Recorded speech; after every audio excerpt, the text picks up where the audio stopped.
Relieved order ng dating direktor ng PNP Anti-Kidnapping Group binawi ng liderato ng Philippine National Police. Kung bakit, alamin natin kay Mar Gabriel. Mar.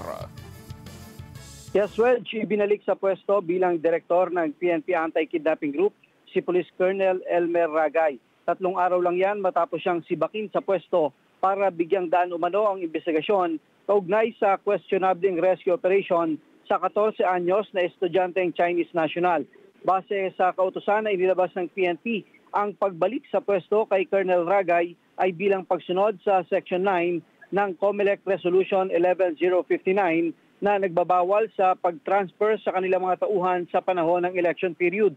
Una nang ipinag-utos ni PNP Chief General Romel Francisco Marbil ang investigasyon sa operasyon sa harap ng mga lumalabas na ulat sa social media na taliwas sa report ng PNP-AKG. Kabilang narito ang impormasyon na nagbayad umano ng ransom ang pamilya ng biktima kaya napalaya ang bata at gawa-gawa lang ng mga pulis ang umano'y rescue operation. Nais ding malaman ni General Marbil kung bakit walang naarestong suspect sa nasabing operasyon.